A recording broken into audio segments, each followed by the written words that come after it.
Hi friends, ഇന്ന് നമുക്ക് വളരെ ഈസി ആയിട്ട് ബീഫ് ഫ്രൈ എങ്ങനെയാണ് തയ്യാറാക്കി എടുക്കണമെന്ന് നോക്കാം. അപ്പോൾ അതിന് വേണ്ടിയിട്ട് ഞാനിവിടെ ഒരു 300 ഗ്രാം ബീഫാണ് കേട്ടോ എടുത്തിരിക്കുന്നത്. അപ്പോൾ അതൊരു കുക്കറിലേക്ക് ഇട്ട് കൊടുത്തിട്ടുണ്ട്. ഒരു ചെറിയ കുക്കറാണ് കേട്ടോ എടുത്തിരിക്കുന്നത്, 1.5 ലിറ്ററിൻ്റെ ഒക്കെ കുക്കറാണിത്. ഇനി ഇതിലേക്ക് കുറച്ച് വെളുത്തുള്ളി ചതച്ചെടുത്തതാണ് കേട്ടോ, അത് ഇട്ട് കൊടുക്കാം. ഒരു 3-4 ചുള വെളുത്തുള്ളി മതി കേട്ടോ.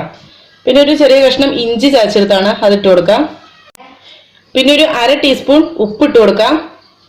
1/4 ടീസ്പൂൺ മഞ്ഞൾപ്പൊടി ചേർത്ത് കൊടുക്കാം. 1/2 ടീസ്പൂൺ മുളക് പൊടി, 1/4 ടീസ്പൂൺ ഗരം മസാല, 1 ടീസ്പൂൺ കുരുമുളക് പൊടി, കുറച്ച് തേങ്ങാക്കൊത്ത് ചേർത്ത് കൊടുക്കാം കേട്ടോ. തേങ്ങാക്കൊത്ത് ഇടുമ്പോൾ ഒരു പ്രത്യേക ടേസ്റ്റ് ഉണ്ട്. ഇത് കഴിച്ചു വരുമ്പോഴത്തേനും നല്ല രസമായിരിക്കും ഇത് കഴിക്കാനായിട്ട്. അപ്പോൾ ഇനി കുക്കർ അടച്ചു വെച്ച് ഒരു 4 വിസിൽ വരുന്നത് വരെ വേവിച്ചെടുക്കാം. സാധാരണ നമ്മൾ 5 വിസിലാണ് ഈ കറികൾക്കൊക്കെ ഉണ്ടാക്കുമ്പോൾ വേവിച്ചെടുക്കാറുള്ളത്.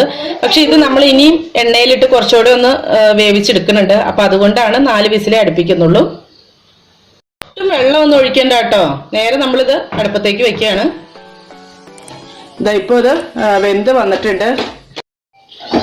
അപ്പോൾ ഇനി ഇത് ഈ ഒരു പാനിലേക്ക് ഇട്ട് കൊടുക്കാം കേട്ടോ. ഇത് ഈ ഇറച്ചിയിൽ നിന്നും തന്നെ വന്നതാണ് വെള്ളമാണ് കേട്ടോ. അപ്പോൾ ഇനി ഇത് ഇങ്ങനെ വരട്ടി റെഡിയാക്കി എടുക്കണം. അപ്പോൾ ഇത് കുറച്ചൊന്ന് വരണ്ട് വന്ന് കഴിയുമ്പോഴാട്ടോ നമ്മൾ എണ്ണ ഒഴിച്ചു കൊടുക്കണത്.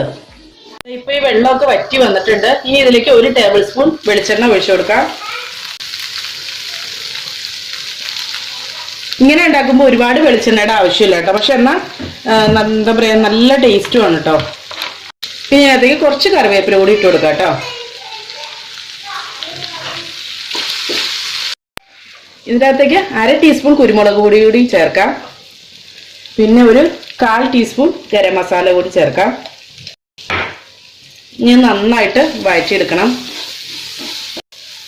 ഇപ്പൊ ഇതിന്റെ കളറൊക്കെ നല്ലപോലെ ചേഞ്ച് ആയി വന്നിട്ടുണ്ട്.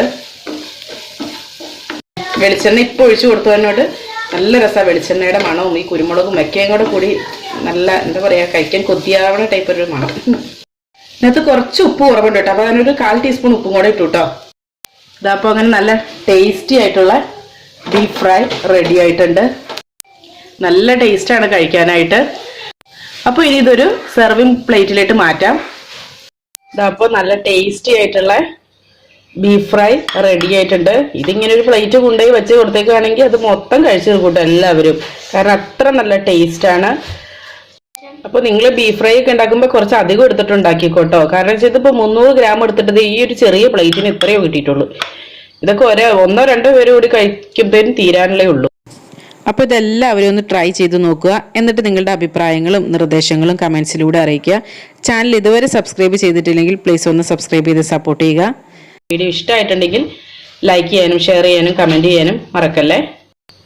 അപ്പോൾ നല്ലൊരു റെസിപ്പിയുമായി വീണ്ടും കാണാം. എല്ലാവർക്കും നല്ലൊരു ദിവസം ആശംസിക്കുന്നു. Thank you for watching Aisha's creations.